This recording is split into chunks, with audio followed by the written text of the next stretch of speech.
قرآن کریم میں اللہ تعالیٰ نے یہ آیت ہم بار بار سنتے رہتے ہیں کہ لقد کان لکم فی رسول اللہ اسوۃ حسنہ، اور ہم سب اس کا ترجمہ بھی جانتے ہیں کہ تمہارے لیے رسول اللہ صلی اللہ علیہ وسلم اسوہ حسنہ ہے، رول ماڈل ہیں۔ قرآن کریم میں آتا ہے نا، ہم جو سورہ فاتحہ پڑھتے ہیں اہدنا الصراط المستقیم، بار بار ہر نماز کی ہر رکعت میں پڑھتے ہیں اہدنا الصراط المستقیم۔ تو قرآن کریم میں دیگر کئی مقامات پر اللہ تعالیٰ نے بتایا ہے کہ صراط مستقیم ہے کیا۔ ایک تو اللہ تعالیٰ نے اسی سورہ فاتحہ میں بتایا صراط الذین انعمت علیہم، صراط مستقیم کیا ہے؟ ان لوگوں کا راستہ جن پر آپ نے انعام کیا ہے، وہ صراط مستقیم ہے۔ قرآن کریم کی ایک اور آیت میں اللہ تعالیٰ کا ارشاد ہے وَإِنَّكَ لَتَهْدِي إِلَى صِرَاطٍ مُسْتَقِيمٍ، کہ اے پیغمبر آپ لوگوں کی صراط مستقیم کی طرف رہنمائی کرتے ہیں۔ إِنَّكَ لَتَهْدِي إِلَى صِرَاطٍ مستقیم، آپ لوگوں کی رہنمائی کرتے ہیں کس راستے کی طرف؟ صراط مستقیم کی طرف۔ قرآن کریم کی ایک اور آیت میں آتا ہے انک علی صراط مستقیم، کہ آپ سیدھے راستے پر ہیں۔ اب اس کا مطلب یہ ہوا کہ اگر ہم سیدھے راستے پہ چلنا چاہتے ہیں تو اس کے لیے ہمیں کیا کرنا پڑے گا؟ رسول اللہ صلی اللہ علیہ وسلم کے طریقے پر چلنا پڑے گا۔ اس لیے کہ اللہ تعالیٰ نے قرآن کریم میں ہی بتا دیا ہے حضور علیہ الصلاۃ والسلام کو مخاطب کر کے کہ آپ صراط مستقیم پر ہیں، آپ جس راستے کی طرف رہنمائی کرتے ہیں وہ صراط مستقیم ہے۔ اب اس کا مطلب یہ ہوا کہ ہم جو دعا مانگتے ہیں اہدنا الصراط المستقیم، تو ہم اس وقت اپنی اس دعا میں سچے ہوں گے، یا اپنی اس دعا کی قبولیت کی ہم اس وقت امید لگا سکتے ہیں کہ جب ہم دل سے یہ طے کر لیں، ارادہ کر لیں کہ میں نے رسول اللہ صلی اللہ علیہ وسلم کو اپنا رول ماڈل بنانا ہے، اپنا آئیڈیل بنانا ہے۔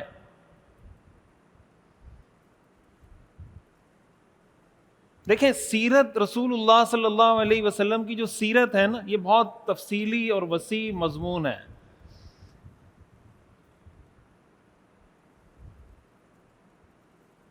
آج دنیا میں ہم جو بہت سارے کام کر رہے ہوتے ہیں، مثال کے طور پر ہم نے لباس پہنا ہوا ہے، ہم نے ٹوپی پہنی ہوئی ہے، بالوں کا اسٹائل ہے، جوتوں کا اسٹائل ہے، یہ ہم کہیں سے لیتے ہیں نا یہ ساری چیزیں؟ کیا خیال ہے؟ خواتین جو ڈریس پہنتی ہیں، جو دوپٹہ پہنتی ہیں، جس ٹائپ کا لباس پہنتی ہیں، جس ٹائپ کا عبایا پہنتی ہیں، یا جو عبایا نہیں پہنتی وہ جس طرح کا ڈریس پہنتی ہیں، تو یہ کہیں سے لیتی ہیں نا۔ مرد بھی کہیں سے فیشن لے رہے ہوتے ہیں، عورتیں بھی کہیں سے فیشن لے رہی ہوتی ہیں۔ بھائی ایک وقت کبھی ایسا ہوتا ہے کہ عورتوں کا فیشن یہ ہوتا ہے کہ بھائی تنگ کپڑے پہنو، یہ فیشن ہے۔ کبھی یہ فیشن آ جاتا ہے کہ کھلے اور لمبے کپڑے پہنو۔ ایک ہی عورت جو ایک سال پہلے تنگ لباس پہن رہی تھی، ایک سال بعد وہ کھلا لباس پہن رہی ہے۔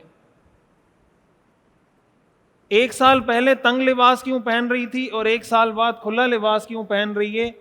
وہ اس لیے کہ پہلے جو فلمیں ڈرامے بنتے تھے اس میں یہ لباس چل رہا تھا، اب جو فلمیں ڈرامے بن رہے ہیں اس میں یہ لباس چل رہا ہے۔ بالوں کا اسٹائل کیسا ہوگا، یہ تو ظاہری چیزیں ہیں۔ پھر جو ہمارا طرز زندگی ہے، جس طریقے سے ہم زندگی گزارتے ہیں، ساس بہو کا رشتہ کیسا ہوگا؟ ساس بہو کا رشتہ ایسا ہوگا جیسے ہمیں ڈرامے میں سکھایا گیا ہے۔ ساس اور بہو نے آپس میں کیسے ایک دوسرے سے معاملات کرنے، جیسے ہمیں ڈرامے میں بتایا گیا ہے کہ دیکھیں بہو نے اس ڈرامے میں ساس کے ساتھ یہ کیا اور اس ڈرامے میں ساس نے بہو کے ساتھ یہ کیا۔ اب ہم اگر اسی طرح کی حرکتیں شروع کر دیں اپنے گھروں میں، بہو ساس کے ساتھ وہ حرکت شروع کر دے، اور ساس بہو کے ساتھ وہ حرکتیں شروع کر دے، یا بیوی اور شوہر کا رشتہ کیسا ہونا چاہیے. اب اگر کسی نے ڈرامے میں دیکھ لیا کہ بیوی شوہر کے ساتھ جناب تو میں کر رہی ہے، ایسے ڈرامے بھی ہیں کہ بیوی نے شوہر کو تھپڑ مار دیا، ایسے ڈرامے ہیں نا، بیوی نے شوہر کو تھپڑ مار دیا.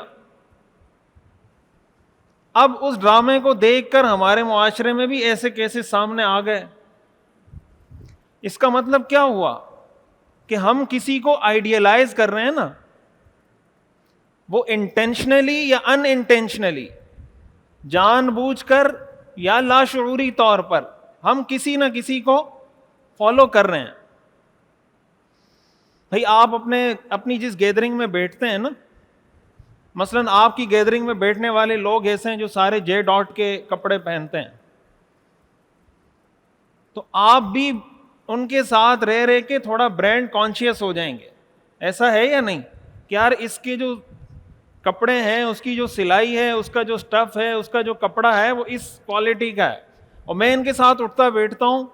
میں نے تو عام کسی دکاندار سے، کپڑے کی دکان سے کپڑا لیا ہوا ہے، تو اب مجھے بھی اپنے کپڑے کی، اپنے ڈریس کی کوالٹی، اس کے برانڈ کو، اس کی سلائی کو، اس کی سٹیچنگ کو بہتر کرنا ہے. مطلب کیا ہوا کہ آپ کی جو گیدرنگ کے لوگ ہیں آپ ان کو آئیڈیلائز کر رہے ہیں. ایسا ہے یا نہیں؟ یہ انسان کی فطرت ہے. اسی لیے حدیث میں آتا ہے نا کہ المرء علی دین خلیلہ، انسان اپنے دوست کے مذہب پر ہوتا ہے. فلینظر احدکم من یخالل، تم میں سے ہر ایک کو چاہیے کہ وہ دیکھ لے کس سے دوستی کر رہا ہے. جس سے آپ کی دوستی ہے وہی آپ کا دین ہے، وہی آپ کا مذہب ہے.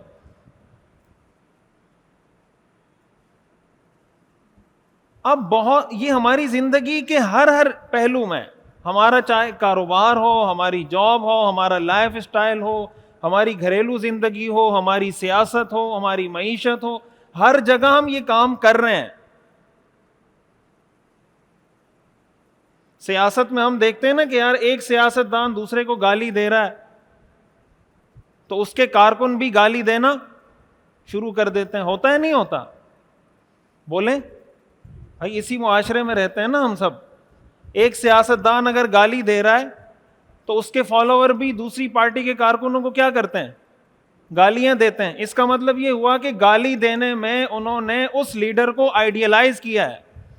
ان کا رول ماڈل گالی دینے میں وہ فلاں سیاسی لیڈر ہے. ایک سیاسی لیڈر دوسرے پہ تہمت لگاتا ہے، الزام لگاتا ہے، کوئی بھی الزام لگاتا ہے، اس کے کارکن بھی الزام لگانا شروع کر دیتے ہیں.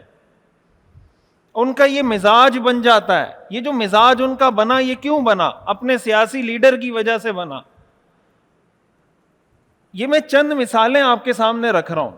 گھریلو زندگی ہو، سیاست ہو، معیشت ہو، ہمارا لباس ہو، ہمارے بالوں کا اسٹائل ہو، ہمارے ڈریس کا فیشن ہو، یہ ساری چیزیں کہیں نہ کہیں سے سیٹ ہو رہی ہوتی ہیں، کہیں نہ کہیں سے کاپی ہو رہی ہوتی ہیں. آپ مجھے بتائیں کہ اس سارے پس منظر میں، اس سارے سیناریو میں رسول اللہ صلی اللہ علیہ وسلم کہاں گئے؟ بات سمجھ میں آ رہی ہے؟ بھائی ہونا تو یہ چاہیے تھا نا کہ آپ کا سیاسی لیڈر گالیاں دیتا ہے، آپ کہتے لقد کان لکم فی رسول اللہ اسوۃ حسنہ، کہ بھائی رسول اللہ نے تو گالی دینے سے منع کیا ہے. سباب المسلم فسوق وقتالہ کفر، مسلمان کو گالی دینا فسق ہے، اس سے آدمی فاسق ہو جاتا ہے، اور مسلمان کے ساتھ قتال کرنا یہ کفر ہے. حدیث میں آتا ہے منافق کی 4 نشانیاں ہیں، جس میں یہ 4 نشانیاں پائی جائیں کان منافقا خالصا، وہ پکا ٹھکا منافق ہے. اذا حدث کذب، بات کرے تو جھوٹ بولے، اذا وعد اخلف، وعدہ کرے تو وعدہ خلافی کرے، اذا اؤتمن خان، جب اس کے پاس امانت رکھوائی جائے تو خیانت کرے، واذا خاصم فجر، جب کسی سے لڑائی اور اختلاف ہو تو گالی دے. آپ نے فرمایا جس میں یہ 4 نشانیاں پائی جائیں کان منافقا خالصا، وہ خالص منافق ہیں. وَإِن صَلَّى اگرچہ وہ نماز پڑھے, وَإِن صَامَ اگرچہ وہ روزہ رکھے, وَإِن زَعَمَ أَنَّهُ مسلم اگرچہ وہ یہ سمجھتا ہو کہ میں مسلمان ہوں. یہ صحیح حدیث ہے. تو اب جب آپ کسی سیاسی پارٹی کے کارکن ہیں, آپ نے دیکھا کہ یار اس سیاسی پارٹی کا منشور اچھا ہے, آپ اس کے ممبر بن گئے, کارکن بن گئے, لیکن آپ نے دیکھا کہ یار اس سیاسی پارٹی میں یہ کام شریعت کے خلاف ہے, گالی دینے والی جو بات ہے یہ شریعت کے خلاف ہے, تو آپ وہاں پہ ہم کس کو فالو کریں گے؟ اپنے سیاسی لیڈر کو یا رسول اللہ صلی اللہ علیہ وسلم کو؟ اگر ہم اس پر آ جاتے ہیں, اس کا مطلب یہ ہوا کہ یہ جو ہم کہتے ہیں اہدنا الصراط المستقیم, اور قرآن میں اللہ نے حضور کو فرمایا انک علی صراط مستقیم, کہ اے پیغمبر آپ صراط مستقیم پر ہیں, اور ہم کہتے ہیں اہدنا الصراط المستقیم, تو صراط مستقیم کون سی ہوئی؟ جو اللہ کے رسول کا راستہ ہے. اگر ڈراموں میں یہ سکھایا جا رہا ہے کہ بیوی نے شوہر کو تھپڑ مار دیا, رسول اللہ صلی اللہ علیہ وسلم کی تعلیمات کیا سکھاتی ہیں؟ کیا رسول اللہ صلی اللہ علیہ وسلم کی تعلیمات یہ سکھاتی ہیں؟ اگر یہ تعلیمات نہیں ہیں اور ڈرامے دیکھ کر ہماری سوسائٹی میں یہ چیز آ رہی ہے, تو آپ مجھے بتائیں کہ ہم اس آیت سے دور جا رہے ہیں یا نہیں جا رہے ہیں؟ یہ میں نے چند مثالیں آپ کے سامنے رکھی, آپ ایک ایک چیز کو اس کو اینالائز کرنا شروع کریں, چاہے وہ گھریلو زندگی ہو, چاہے ہماری کاروباری زندگی ہو, چاہے ہماری جاب ہو, چاہے ہماری سیاست ہو, ایکس وائی زی جو بھی ہماری زندگی کے شعبے ہیں, کسی بھی شعبے میں چلے جائیں,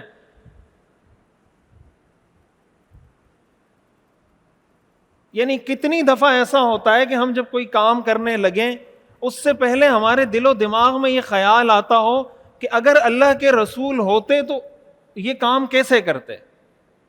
ہم میں سے کتنے لوگوں کے دل میں یہ بات کتنی دفعہ آتی ہے؟ مثلا بیوی نے آپ کے ساتھ تکرار شروع کر دی, کسی بات پہ اختلاف ہو گیا, بیوی نے آگے سے جواب دینا شروع کیا.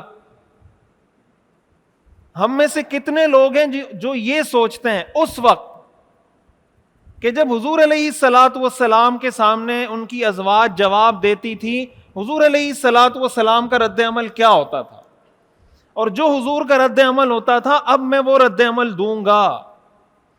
ہم میں سے ہر آدمی اپنے آپ کو جانتا ہے, ہر آدمی اپنے گریبان میں جھانک لے. حضور علیہ الصلاۃ والسلام ایک پڑوسی بھی تھے. اگر ہمیں کوئی پڑوسی تکلیف دیتا ہے تو کتنی دفعہ ہمارے دل میں یہ خیال آتا ہے کہ حضور علیہ الصلاۃ والسلام کو بھی پڑوسیوں نے تکلیف دی تھی, آپ علیہ الصلاۃ والسلام کا ری ایکشن اس کے مقابلے میں کیا تھا؟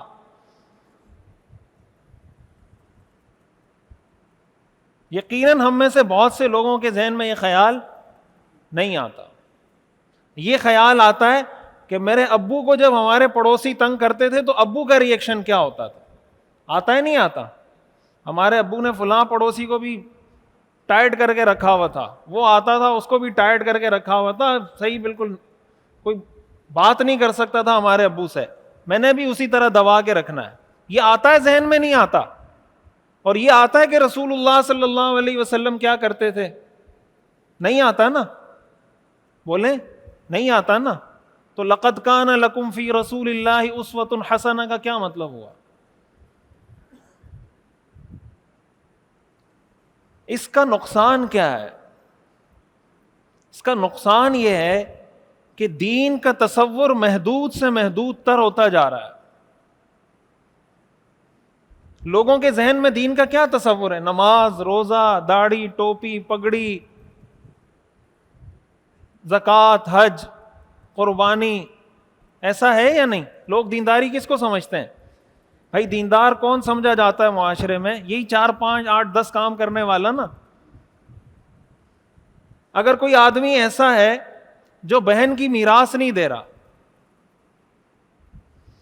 جو بہن کی میراث نہیں دے رہا, اور اس نے 4 حج بھی کیے ہوئے ہیں, چلے بھی لگائے ہوئے ہیں, بیرون میں اس کا سال بھی لگا ہوا ہے, اور بہن کی میراث نہیں دے رہا, ہمارے معاشرے میں اس کو نیک سمجھا جاتا ہے، فاسق فاجر سمجھا جاتا ہے؟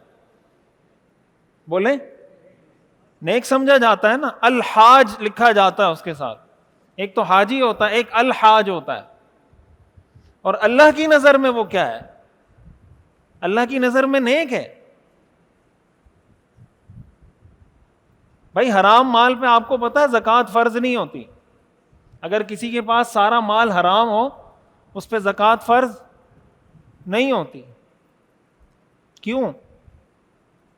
اس لیے کہ اللہ کو ناپاک مال چاہیے نہیں. بھائی زکوٰۃ ہم اللہ کو تھوڑی دیتے ہیں، انسانوں کو دیتے ہیں، اپنے جیسے انسانوں کو دے رہے ہوتے ہیں زکوٰۃ. تو اللہ تعالیٰ کو تو صرف ہماری نیت، ہمارا تقوی چاہیے. اگر ناپاک مال ہے اللہ کو کیا ضرورت؟ اسی لیے حرام مال کا حکم یہ ہے کہ بغیر ثواب کی نیت کے اس کو صدقہ کر دیں. ایسے جیسے آپ گھر سے باہر کچرا پھینکتے ہیں، کچرا پھینکتے ہیں نا باہر گھر سے، تو ثواب کی نیت سے پھینکتے ہیں، یا گند اپنے آپ سے دور کرنے کی نیت سے پھینکتے ہیں. اللہ تعالیٰ فرماتے ہیں حرام مال ہے اس کو اپنے آپ سے ایسے دور کرو، گند ہے. نتیجہ یہ ہے اللہ کے رسول صلی اللہ علیہ وسلم کی سیرت سے دوری کا، کہ دین کا تصور محدود سے محدود تر ہوتا جا رہا ہے. اب لوگوں کے ذہن میں یہی تصور رہ گیا ہے دین کا، اس سے آگے کسی کا دماغ چلتا نہیں ہے. مثال کے طور پر دیکھیں قرآن کریم میں آتا ہے نا، وَأَعِدُّوا لَهُم مَّا اسْتَطَعْتُم مِّن قُوَّةٍ وَمِن رِّبَاطِ الْخَيْلِ تُرْهِبُونَ بِهِ عَدُوَّ اللَّهِ وَعَدُوَّكُمْ وَآخَرِينَ مِن دُونِهِمْ لَا تَعْلَمُونَهُمْ اللَّهُ يَعْلَمُهُمْ. اللہ تعالیٰ فرماتے ہیں کہ کافروں کے خلاف جتنی طاقت تیار کر سکتے ہو اتنی طاقت تیار کر کے رکھو. کیوں؟ ترہبون بہ عدو اللہ وعدوکم، اس کے ذریعے تم اللہ کے دشمن پر بھی رعب ڈالو گے، اپنے دشمن پر بھی رعب ڈالو گے. یہ قرآن کریم کی آیت ہے نا، قرآن کریم کی آیت ہے نا، سن رکھی ہوگی آپ نے کہ دشمن کے خلاف جتنی طاقت تیار کر سکتے ہو تیار کر کے رکھو. اب اس آیت پہ عمل کیسے ہوگا آج کے دور میں؟ تھوڑا سا میں مثال سے سمجھا رہا ہوں تاکہ بات واضح ہو جائے. آج کے دور میں اس آیت پہ عمل کیسے ہوگا؟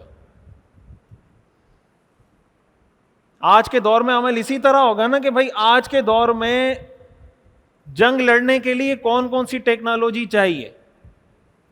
آپ کو میزائل چاہیے، آپ کو فائٹر جیٹ چاہیے، آپ کو ایٹم بم چاہیے، آپ کو بیلسٹک میزائل چاہیے، آپ کو کروز میزائل چاہیے، جو آپ کو چاہیے جنگ لڑنے کے لیے تاکہ دشمن آپ سے دبا رہے. آج کے دور میں سائبر سیکیورٹی ہے. آپ نے کیسے اپنی چیزوں کو سیکیور کرنا ہے، اپنے ڈیٹا کو آپ نے کیسے سیکیور کرنا ہے. اب آپ مجھے بتائیں کہ میزائل بنانے والے کو ہمارے ہاں دیندار سمجھا جاتا ہے، دنیا دار سمجھا جاتا ہے؟ میزائل بنانے والے کو دیندار سمجھا جاتا ہے یا دنیا دار؟ وہ دنیا دار ہے. تو قرآن کی اس آیت پہ کون عمل کر رہا ہے، میں یا وہ؟ میزائل بنانے والا اس آیت پہ عمل کر رہا ہے یا میں اور آپ کر رہے ہیں؟ بولیں، وہ عمل کر رہا ہے نا. تو اس معاملے میں وہ دیندار ہوا یا میں دیندار ہوا؟ میں تو صرف آیت پڑھ کے سنا رہا ہوں، وہ عمل کر رہا ہے.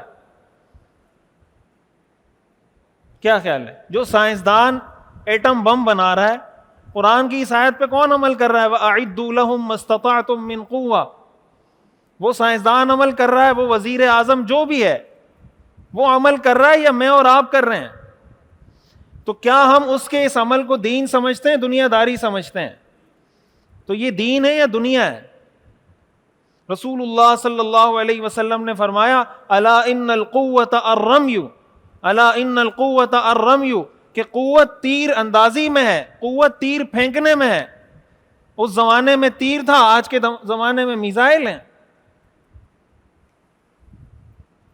تو اگر آپ میزائل ٹیکنالوجی بنانے کو دین کا حصہ بنا دیں گے تو دین کا تصور واضح ہو جائے گا نا کہ دین کا تصور صرف نماز روزے تک نہیں ہے. لیکن اگر آپ نکال دیں گے کہ نہیں یہ دین نہیں ہے، جب یہ دین نہیں، وہ دین نہیں، یہ دین نہیں، یہ دین نہیں، تو بچا کیا دین میں؟ آج کے دور میں اگر کوئی سائبر سیکیورٹی کا ایکسپرٹ ہے اور وہ مسلمانوں کا یا مسلمان ملک کا ڈیٹا سیکیور کر رہا ہے کہ کسی طرح مسلمانوں کے ڈیٹا پر کوئی قبضہ نہ کر سکے، دشمن سے بچا رہا ہے، دشمن سے اس ملک کی، مسلمانوں کی حفاظت کر رہا ہے. حدیث میں آتا ہے نا کہ اگر کوئی مسلمانوں کی سرحد پہ پہرا دے رہا ہو تو اس علاقے کے اندر جو عبادت ہو رہی ہوتی ہے اس سب کا ثواب اس پہرا دینے والے کو ملتا ہے. اب مثال کے طور پر سائبر سیکیورٹی کا کوئی ایکسپرٹ ہے اور وہ مسلمانوں کا ڈیٹا سیکیور کر رہا ہے، وہ سرحد پہ پہرا دے رہا ہے نہیں دے رہا؟ بولیں بھائی. یہ جتنے ابھی ایران کے بارے میں یہ خبر آئی تھی، مجھے نہیں پتا صحیح ہے یا غلط ہے، کہ یہ جو ٹارگٹ کیا ہے ایران کو، ان کے جو رہنما کو مار دیا ہے، انہوں نے ان کے جتنے سی سی ٹی وی کیمراز لگے ہوئے تھے ان کو ہیک کیا تھا.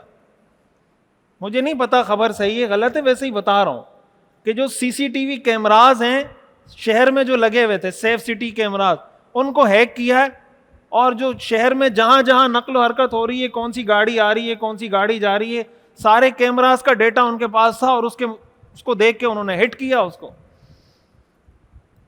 تو اگر کوئی آپ کے سیف سٹی کیمراز کو سیکیور کر رہا ہے اس بات سے کہ آپ کے شہر میں لگے ہوئے کیمروں کو کوئی دشمن ہیک نہ کر لے، اس لیے کہ اگر دشمن نے ان کیمروں کو ہیک کر لیا، نتیجہ اس کا یہ ہوگا کہ دشمن جاسوسی کرے گا، معلومات لے گا، اور پھر اپنی ان معلومات کی بنیاد پر مسلمانوں کو نقصان پہنچائے گا.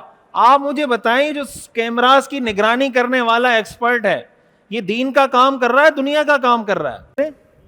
دین کا کام کر رہا ہے. ہم ایسے شخص کو دیندار سمجھتے ہیں، دنیا دار سمجھتے ہیں. حضرت یوسف علیہ السلام کا واقعہ قرآن کریم میں ہے نا. حضرت یوسف علیہ السلام جب عزیز مصر سے ملے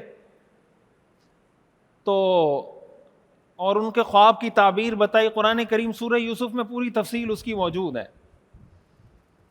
حضرت یوسف علیہ السلام پیغمبر ہیں، رسول ہیں، اللہ کے نبی ہیں، نبی کے بیٹے ہیں، ساری نسل نبیوں کی ہے ان کی. تو انہوں نے کہا کہ ہم آپ کو کوئی عہدہ دینا چاہتے ہیں. حضرت یوسف علیہ السلام نے کیا فرمایا؟ اجعلنی علی خزائن الارض. کیا فرمایا؟ اجعلنی علی خزائن الارض، کہ مجھے زمین کے خزانوں کا نگران مقرر کر دیں، یعنی مجھے وزیر خزانہ بنا دیں، فائنانس منسٹر بنا دیں. ہم میں سے کوئی ہوتا تو کہتا مجھے ایک مدرسہ بنا کے دیتا. کیا خیال ہے؟ ایک مسجد اور ایک فاؤنڈیشن بنا کے دیتا، غریبوں کی مدد کروں گا. کیا خیال ہے؟ وجہ اس کی ہے کہ فائنانس منسٹر ہونا یہ بھی دینداری کا کام ہو سکتا ہے. یہ ہمارے دماغ میں آتا ہے؟ بولیں بھائی، یہ حقیقت ہے نا جو چیزیں میں بتا رہا ہوں، کہ اوپر کی باتیں تو نہیں کر رہا، یہ گراؤنڈ ریالٹی ہے یا نہیں؟ بھئی اگر ہمیں کہا جاتا، کوئی بادشاہ بلا کے ہمیں کہے وزیر اعظم کہ آپ مانگے جو مانگنا ہے، ہم کیا کہیں گے؟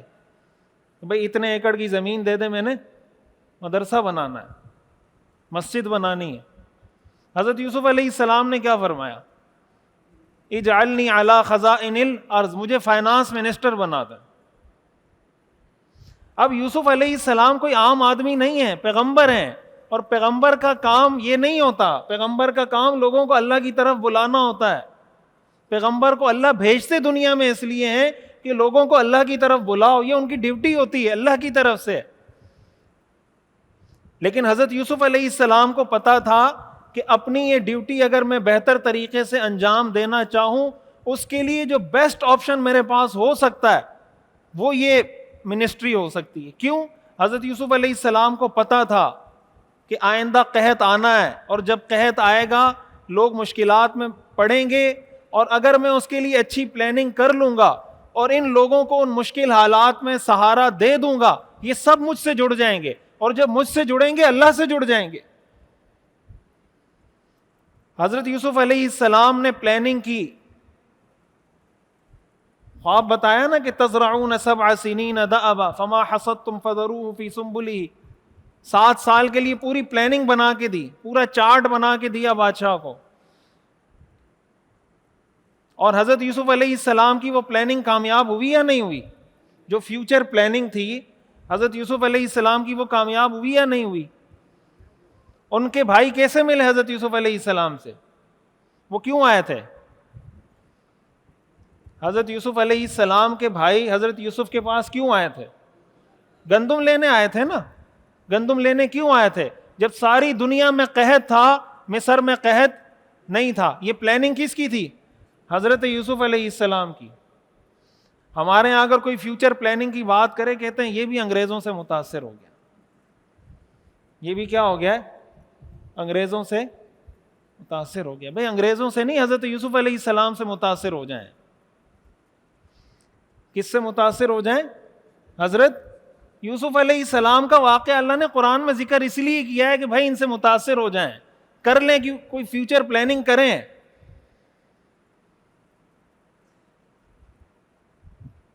قرآن کریم میں انبیاء کے واقعات برائے واقعات نہیں ہیں.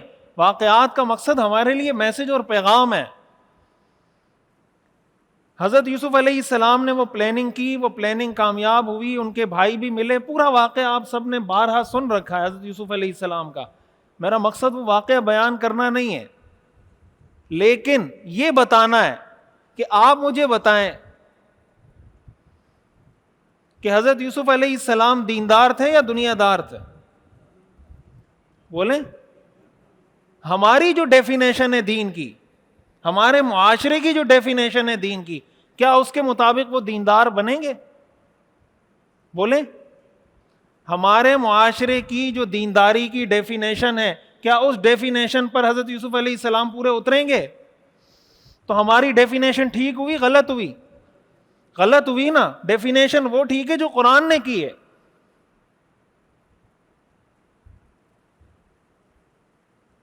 قرآن اور سیرت سے دوری کا جو سب سے بڑا نقصان ہم آج اٹھا رہے ہیں، وہ یہی اٹھا رہے ہیں کہ دین کا تصور اتنا محدود ہو گیا ہے، اتنا محدود ہو گیا ہے کہ 8 10 15 چیزوں سے آگے ہمارا دماغ جاتا نہیں ہے. مثال کے طور پر آپ ایک سروے کروا لیں اور لوگوں کو کہیں کہ بھائی آپ کے خیال میں دیندار آدمی کی کیا نشانی ہے؟ دیندار آدمی کی کیا نہیں؟ ایک چیک، ایک وہ دے دیں ان کو، پیپر دے دیں بلینک، اور ان کو کہیں اس میں دیندار آدمی کی 20 نشانیاں لکھیں. آپ جب رزلٹ نکالیں گے ان میں سے 15 16 17 کامن ہوں گی. اس سے آگے اس کا دماغ نہیں جائے گا. یہ سیرت نہ پڑھنے کی وجہ سے، رسول اللہ صلی اللہ علیہ وسلم کی سیرت نہ پڑھنے کی وجہ سے، اس کا پھر اگلا نقصان کیا ہوتا ہے؟ ایک نقصان تو یہ ہوتا ہے کہ دین کا تصور کیا ہو جاتا ہے؟ محدود ہو جاتا ہے. دوسرا نقصان یہ ہوتا ہے کہ پھر جو عام مسلمان ہے اس کو یہ کہتے ہوئے شرم محسوس ہوتی ہے کہ میں مسلمان ہوں.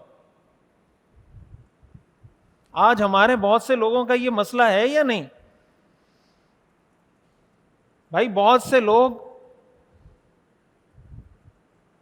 بہت سے دینی کام اس لیے نہیں کرتے کہ لوگ بولیں گے یہ ملا بن گیا. ایسا ہے یا نہیں؟ کتنے لوگ ہیں جو داڑھی اس وجہ سے نہیں رکھتے کہ لوگ بولیں گے بھائی تو ملا کب سے بن گیا. ایسا ہے یا نہیں؟ اس کا کیا مطلب ملا بننے کا؟ کہ اس کو شرم آ رہی ہے نا. بیوی کہے گی یار یہ کیا کیا ہے، شرم آ رہی ہے کہ یار میں داڑھی رکھوں گا لوگ کیا بولیں گے. کیا مطلب؟ یعنی وہ داڑھی رکھ کر کوئی اچھا فیل نہیں کر رہا. یہ کیوں؟ یہ مسئلہ کیوں ہو رہا ہے اس کے ساتھ؟ اس کے پیچھے بیک آف مائنڈ میں چل کیا رہا ہے؟ وجہ اس کی یہ ہے کہ لوگوں کے ذہن میں دین کا یہ تصور ہے کہ دیندار آدمی یہ 8 10 15 کام کرتا ہے اور اس کو دنیا کا کوئی کام نہیں آتا. بہت سے ایسے لوگ ہیں ہمارے معاشرے میں، یہ بھی ایک ریالٹی ہے معذرت کے ساتھ، کہ جو جب تک مسجد سے نہیں جڑے ہوتے،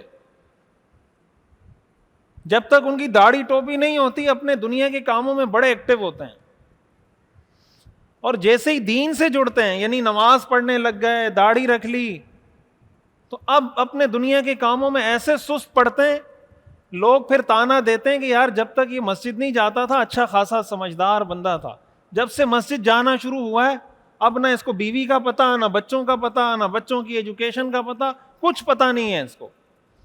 آپ مجھے بتائیں یہ مسئلہ اسلام کا ہے یا مسلمان کا ہے؟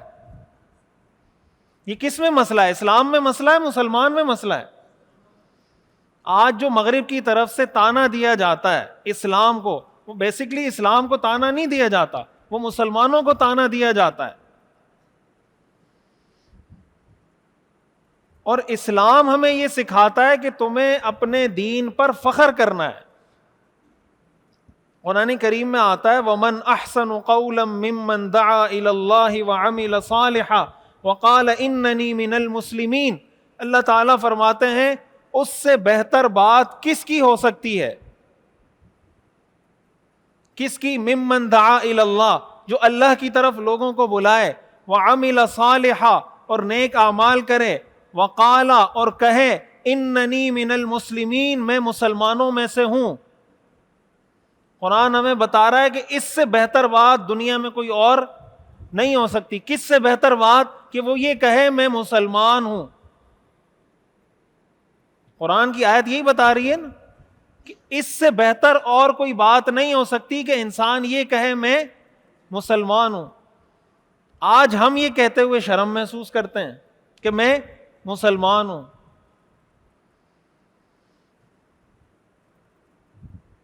حدیث میں آتا ہے نا، حضرت سلمان فارسی رضی اللہ تعالیٰ عنہ کو، صحیح مسلم کی حدیث ہے، ایک مشرک نے تانا دیا کہ تمہارے پیغمبر تمہیں سب کچھ سکھاتے ہیں، چھوٹی چھوٹی چیزیں سکھاتے ہیں، یہاں تک کہ واش روم میں کیسے بیٹھنا ہے وہ بھی تمہیں سکھا رہے ہوتے ہیں، یہ کوئی سکھانے کی چیز ہے؟ یعلمکم نبیکم حتی الخراء، کہ تمہارے پیغمبر تمہیں سب کچھ سکھاتے ہیں، چھوٹی چھوٹی چیزیں بھائی جو سیکھنے والی نہیں ہیں وہ بھی تمہیں سکھا رہے ہیں۔ بھائی یہ کوئی سکھانے والی بات ہے؟ واش روم میں کیسے بیٹھنا ہے تمہیں وہ بتا رہے ہیں ایسے بیٹھنا ہے۔ اب مشرک نے کیا کیا؟ تانا دیا۔ مشرک نے کیا کیا؟ تانا دیا۔ ہم میں سے کوئی ہوتا تو اس کا بیہیویئر یا اس کا رویہ، اس کا جو ریئیکشن ہوتا وہ اپولوجیٹک ہوتا، وہ معذرت خواہانہ ہوتا کہ ہاں یار بس ٹھیک ہے، بس یہ بھی ہمارے دین کا حصہ ہے۔ لوگ کہتے ہیں نا دنیا چاند پہ پہنچ گئی، مولوی آج تک بتاتا ہے شلوار ٹخنوں سے اوپر، شلوار ٹخنوں سے نیچے۔ یہی تانا حضرت سلمان فارسی کو مشرک نے دیا تھا کہ تمہارے پیغمبر، دنیا کہاں پہنچ گئی، تمہارے پیغمبر تمہیں سکھا رہے ہیں واش روم میں بیٹھنا کیسے ہے۔ یہ صحیح مسلم کی حدیث ہے۔ میں آپ کو بتا رہا ہوں کہ ہمارے ریئیکشن میں اور صحابی کے ریئیکشن میں فرق کیا ہے، اور پھر ہم نے اپنے آپ کو ٹھیک کیسے کرنا ہے۔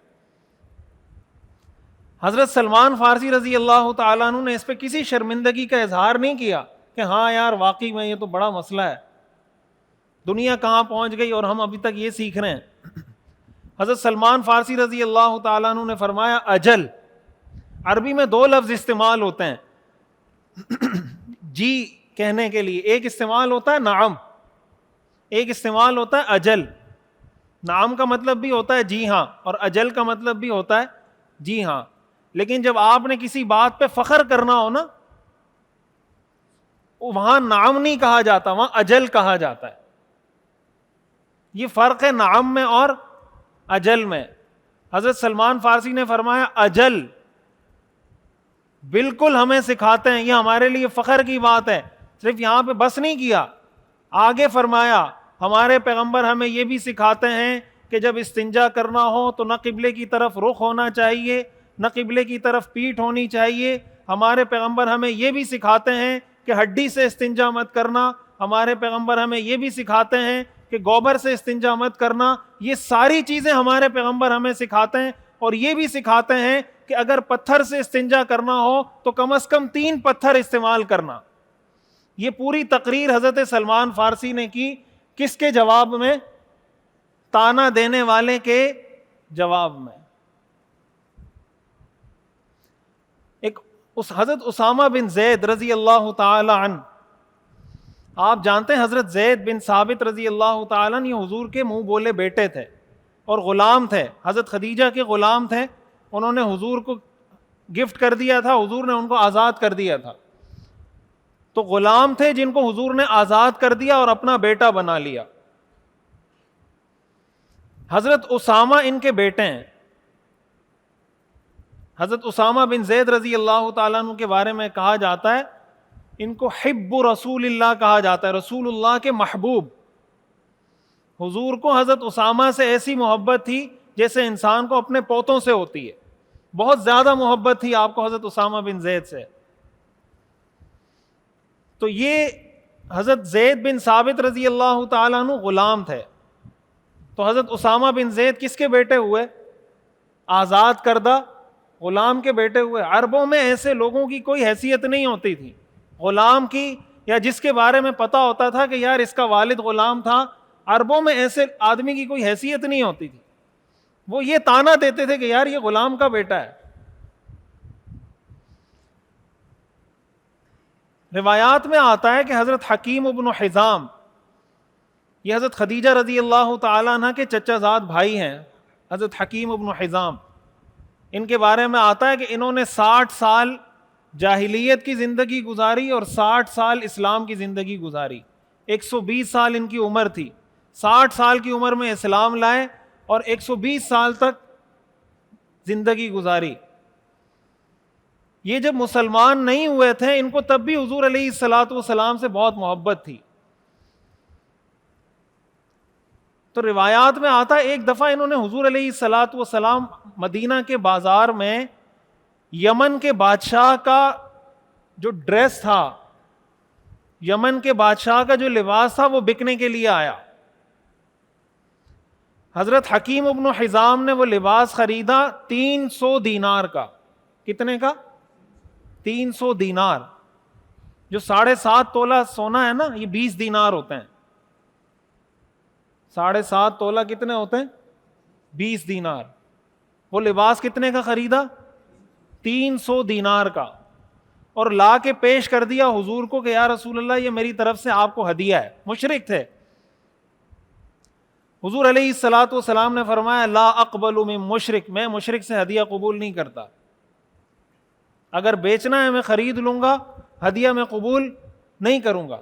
ایک بات یہاں پہ یہ بھی سمجھیں، ضمناً یہ بات عرض کر رہا ہوں، ہمارے ہاں یہ سمجھا جاتا ہے کہ ہدیہ لینا سنت ہے، اور اگر کوئی ہدیہ لینے سے انکار کر دے تو لوگ کہتے ہیں یار یہ سنت پہ عمل نہیں کر رہا.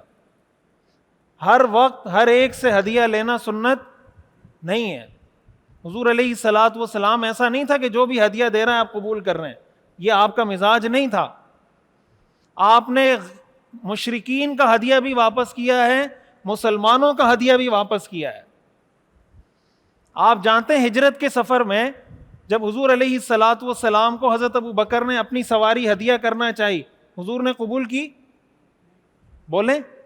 حضرت ابو بکر نے جب فرمایا میں نے یہ 2 سواریاں تیار کی ہیں، ایک سواری آپ کے لیے ایک اپنے لیے، حضور نے فرمایا میں قیمت دے کے خریدوں گا.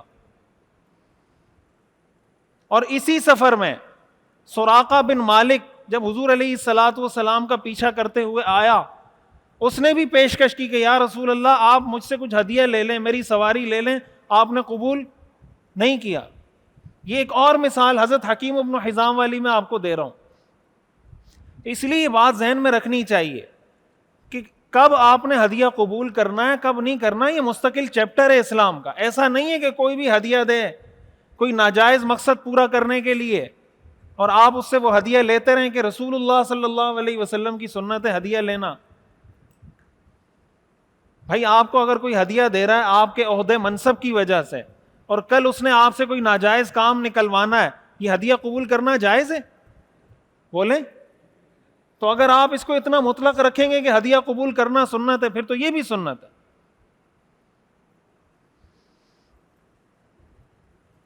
حدیث میں آتا ہے نا کہ حضور علیہ الصلوۃ والسلام نے ایک مرتبہ ایک صحابی کو بھیجا زکوٰۃ جمع کرنے کے لیے. وہ صحابی جب زکوٰۃ جمع کر کے لائے تو حضور علیہ الصلوۃ والسلام کو کہنے لگے کہ یہ زکوٰۃ کی رقم ہے اور یہ میری رقم ہے, یہ وہ ہدیے جو مجھے ملیں. یہ جو رقم ہے یہ زکوٰۃ کی ہے اور یہ جو اماؤنٹ ہے یہ وہ ہدایہ ہیں جو مجھے ملیں. حضور علیہ الصلوۃ والسلام منبر پہ تشریف لے کر گئے اور آپ نے خطبہ دیا. آپ نے فرمایا میں کچھ لوگوں کو زکوٰۃ کلیکٹ کرنے کے لیے بھیجتا ہوں, وہ جب آتے ہیں تو کہتے ہیں کہ یہ زکوٰۃ ہے اور یہ ہدیے جو مجھے ملے ہیں. ہلا قعد فی بیت ابیہ و بیت امہ, ایسے لوگ اپنے ماں باپ کے گھروں میں کیوں نہیں بیٹھتے تاکہ میں دیکھوں کون ان کو گھر میں یہ ہدیہ لا کے دیتا ہے. ہلا قعد فی بیت ابیہ و امہ, یہ اپنے ماں باپ کے گھروں میں بیٹھیں پھر میں دیکھتا ہوں کون ان کو گھروں میں ہدیہ لا کے دیتا ہے. یعنی یہ جو ہدیہ تمہیں ملا ہے یہ ہدیہ نہیں ہے, اس لیے یہ بیت المال میں جمع ہوگا. یہی وجہ علماء نے لکھا ہے کہ اگر آپ کہیں پہ جاب کرتے ہیں, اب ہمارے ہاں یہ بڑا کامن مسئلہ ہے, ایک آدمی مثلا کمپنی سے مال خریدنا چاہتا ہے, اس کی جاب ہے, کمپنی کے آنر نے اس کو کہا ہے کہ بھائی یہ ریٹ ہیں, جہاں سے مناسب ریٹ ملے یہ مال اس کو بیچ دو. اب ایک پارٹی ہے جو اس کو ہدیے بھی دے رہی ہے, اس کو کمیشن بھی دے رہی ہے, یہ ملازم یہ مینیجر ایک پارٹی سے کمیشن لے رہا ہے اور اس کو مال اس لیے دے رہا ہے کہ یہ اس کو کمیشن دے رہا ہے, اور دوسری پارٹی کو مال اس لیے نہیں دے رہا کہ وہ اس کو کمیشن نہیں دے رہا. آپ مجھے بتائیں یہ کمیشن لینا اس کے لیے جائز ہے؟ تو اگر وہ کہے ہدیہ مل رہا ہے,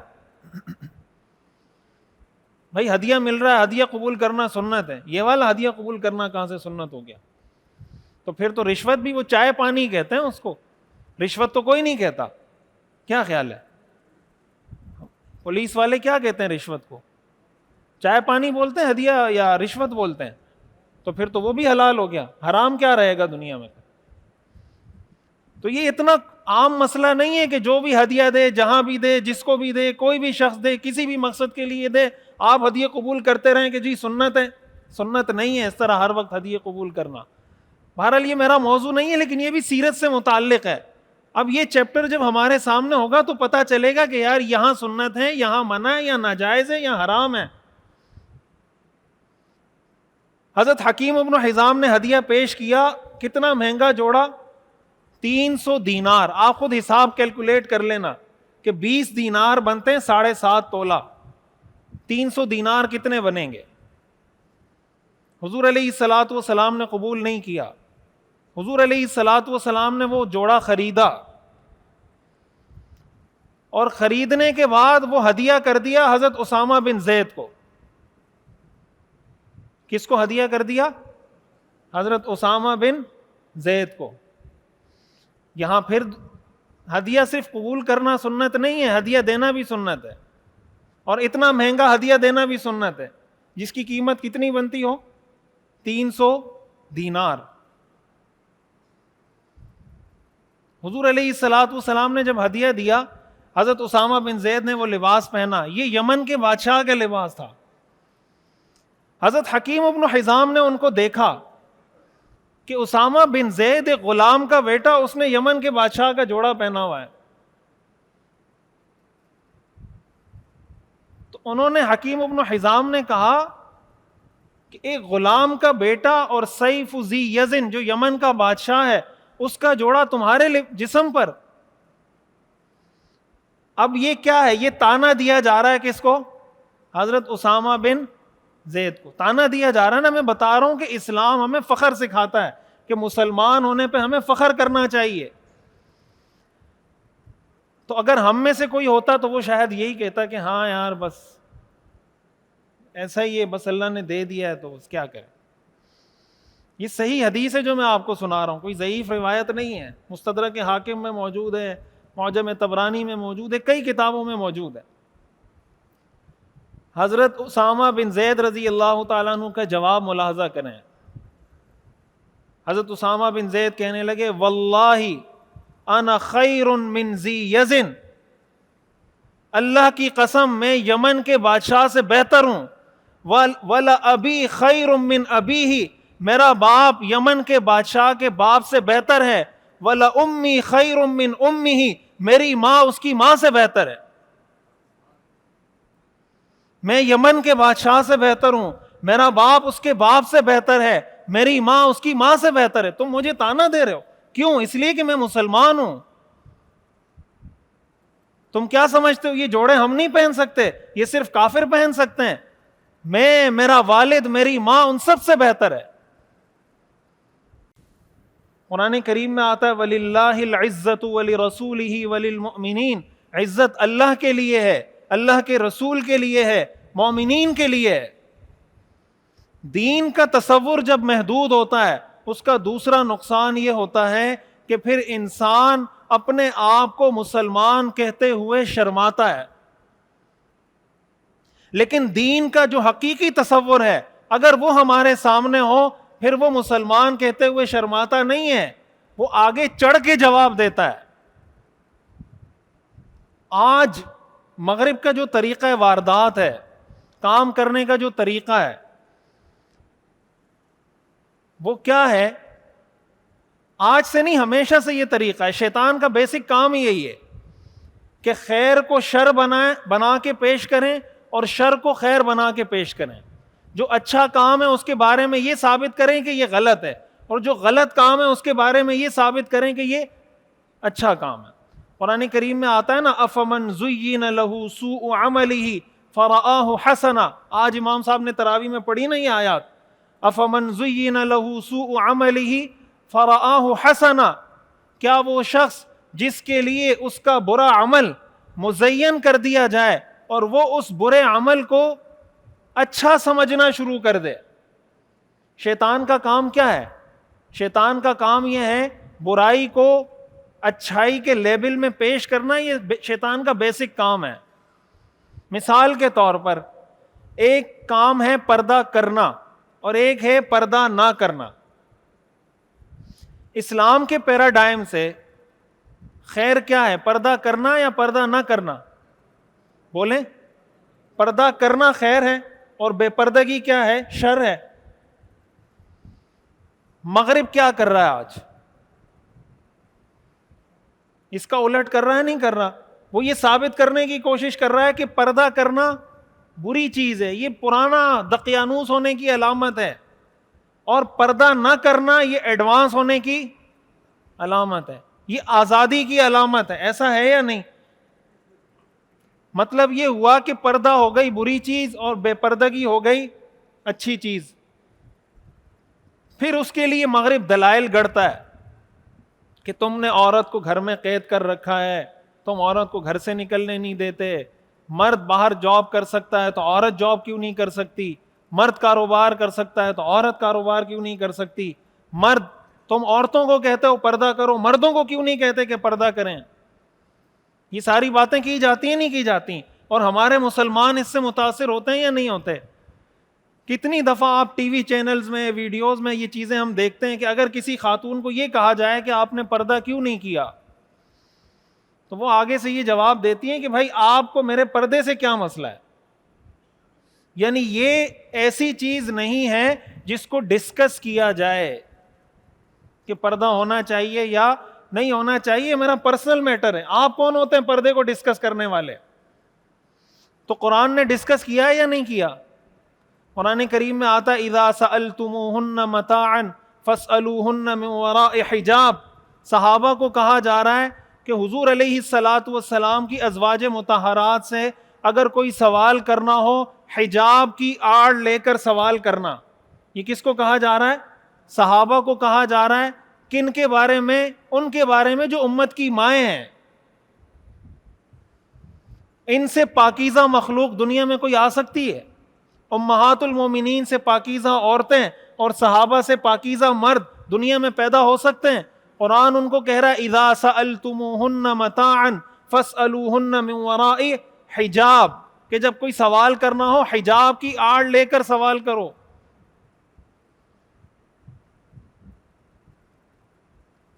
تو قرآن نے بتایا کہ پردہ کرنا خیر ہے، مغرب نے بتایا کہ پردہ کرنا شر ہے.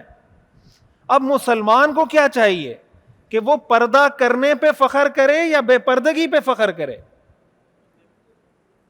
بولیں، مسلمان عورت کو پردہ کرنے پہ فخر کرنا چاہیے یا بے پردگی پہ فخر کرنا چاہیے؟ ہمارے یہاں کیا ہو رہا ہے؟ ہمارے یہاں اس کا الٹ ہے یا نہیں؟ اور ہم اس سے متاثر کیوں ہوتے ہیں؟ اس لیے ہوتے ہیں کہ ہمیں دین کا، سیرت کا، قرآن کا پتہ. مغرب کا آج جو پیسہ لگ رہا ہے سارا، وہ لگ اسی بات پہ رہا ہے جو شیطان کا بنیادی کام ہے کہ برائی کو اچھائی بنا کے کیسے پیش کرنا ہے. بھائی آپ دیکھیں نا، ہمارے یہاں ٹرانسجینڈرزم کا بل پیش ہوا، ٹرانسجینڈرزم کا بل پیش ہوا اسمبلی میں، سینٹ میں پاس بھی ہوا، پھر اس پہ احتجاج بھی ہوا. آپ مجھے بتائیں یہ کوئی کرنے والی بات ہے؟ بھائی ایک آدمی یہ کہتا ہے مجھے عورت والی فیلنگ آ رہی ہے، آپ کہتے ہیں قانون یہ ہے کہ اگر آپ کو عورتوں والی فیلنگ آ رہی ہے، آپ کی بڑی بڑی مونچھیں بھی ہیں، چودھری ہیں، آپ کی بڑی داڑھی بھی ہیں، آپ کو قانون عورت کنسیڈر کرے گی. اور اگر ایک عورت ہے، ہر لحاظ سے عورت ہے، لیکن وہ یہ کہتی ہے مجھے فیلنگ آ رہی ہے کہ میں مرد ہوں، قانون یہ بنا دیا کہ بھائی اس کو آپ کیا کنسیڈر کریں؟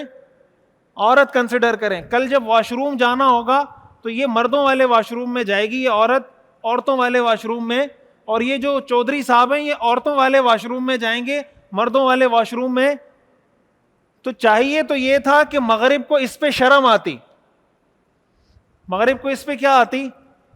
بولیں، شرم آتی. ان کو شرم آ رہی ہے بھائی، ان کو اس بات پہ شرم آ رہی ہے کہ وہ کہہ رہے ہیں مرد کو عورت بنا دو، عورت کو مرد بنا دو. شرم آ رہی ہے ان کو؟ کوئی تک بنتا ہے اس بات کا، پھر بھی شرم آ رہی ہے ان کو؟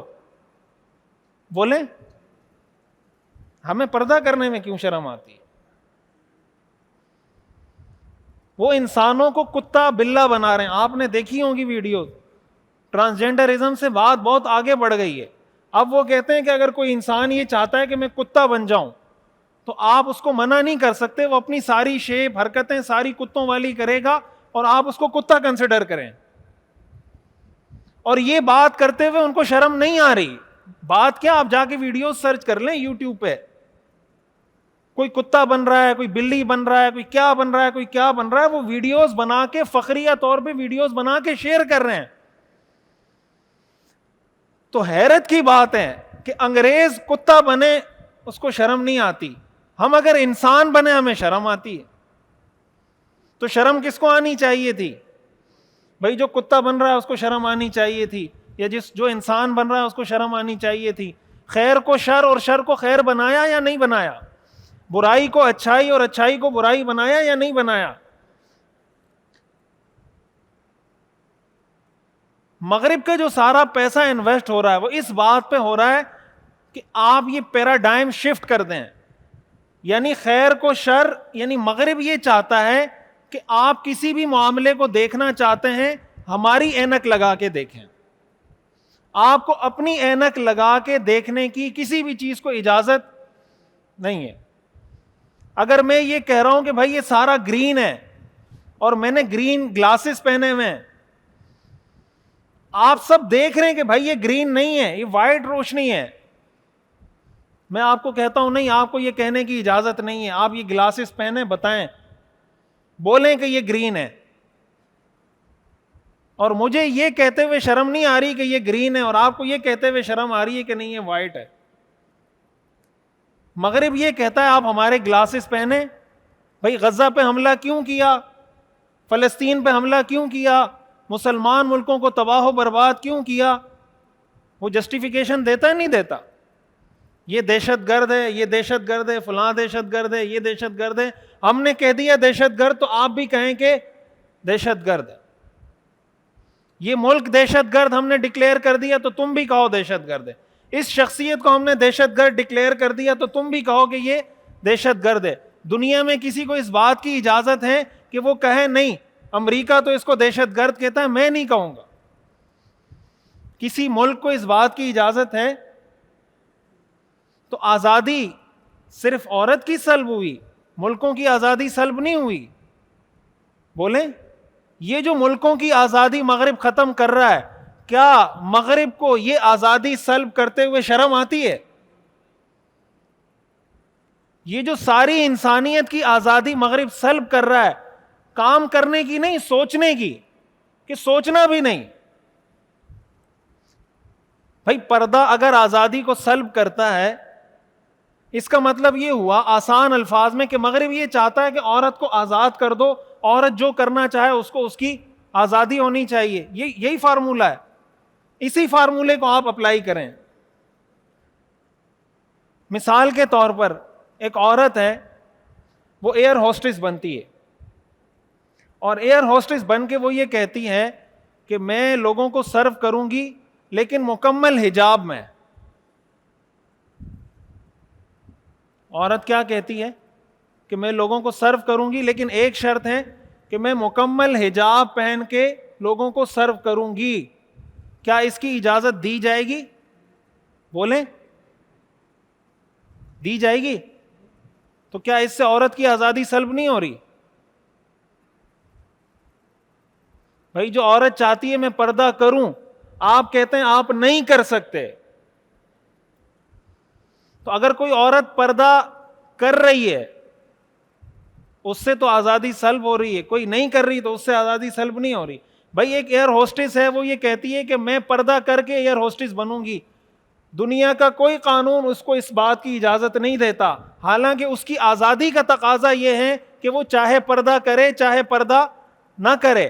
مغرب نے نعرہ لگایا آزادی کا، مقصد آزادی نہیں تھا، مقصد بے پردگی تھا. اگر آزادی ہی مقصد ہوتا تو جو ایئر ہوسٹس حجاب پہن کے سروس دینا چاہتی اس کو بھی آزادی ہونی چاہیے تھی. وہ آزادی اس کو حاصل نہیں ہے. یہ فرق کس چیز کا ہے؟ فرق پیراڈائم کا ہے کہ مغرب نے کہا ہے کہ اس معاملے کو اس طرف سے دیکھنا، اس طرف سے دیکھنے کی اجازت نہیں ہے. ہم بھی اسی طرف سے دیکھ رہے ہوتے ہیں. وجہ اس کی کیا ہوتی ہے کہ ہمیں اپنے دین کے بارے میں پتہ نہیں ہوتا، رسول اللہ صلی اللہ علیہ وسلم کی سیرت کے بارے میں پتہ نہیں ہوتا. خلاصہ کلام میری گفتگو کا کہ قرآن کریم میں جو اللہ نے فرمایا لَقَدْ كَانَ لَكُمْ فِي رَسُولِ اللَّهِ أُسْوَةٌ حَسَنَةٌ، جب ہم حقیقی معنوں میں اپنی زندگی اس پر لے کر آ جائیں گے کہ یار رسول اللہ صلی اللہ علیہ وسلم کا اسوہ حسنہ کیا ہے، اور کوئی بھی کام کرتے ہوئے ہم پہلے یہ ہمارے دماغ میں یہ میسج بلنک کرنا شروع کر دے، الارم بجانا شروع کر دے کہ اگر حضور ہوتے تو یہ کام کیسے کرتے. تو پہلا فائدہ یہ ہوگا کہ دین کا حقیقی تصور ہمارے سامنے آئے گا، اور دوسرا فائدہ یہ ہوگا کہ جب دین کا حقیقی تصور سامنے آئے گا پھر ہم دین پر فخر کریں گے، دین پر، اسلام پر، اپنے مسلمان ہونے پہ شرمندگی محسوس نہیں کریں گے بلکہ فخریہ کہیں گے کہ ہاں میں مسلمان ہوں. وَمَنْ أَحْسَنُ قَوْلًا مِّمَّنْ دَعَا إِلَى اللَّهِ وَعَمِلَ صَالِحًا وَقَالَ إِنَّنِي مِنَ الْمُسْلِمِينَ. اللہ تعالیٰ فرماتے اس سے بہتر بات کس کی ہو سکتی ہے جو اللہ کی طرف بلائے، نیک اعمال کرے اور زبان سے یہ کہے کہ میں مسلمان ہوں. تو ہم سب یہ ارادہ کریں، یہ عزم کریں کہ ہم اپنے آپ کو قرآن سے جوڑیں گے، رسول اللہ صلی اللہ علیہ وسلم کی سیرت سے جوڑیں گے، دین کے اس محدود تصور کو ختم کریں گے، اور چوتھے نمبر پر دین پر، اسلام پر فخر کرنا سیکھیں گے، کریں گے. اللہ تعالی ہمیں سمجھنے کی اور عمل کرنے کی توفیق عطا فرمائے. وآخر دعوانا ان الحمد للہ رب العالمین. سبحانک اللہم وبحمدک، نشہد ان لا الہ الا انت، نستغفرک ونتوب الیک.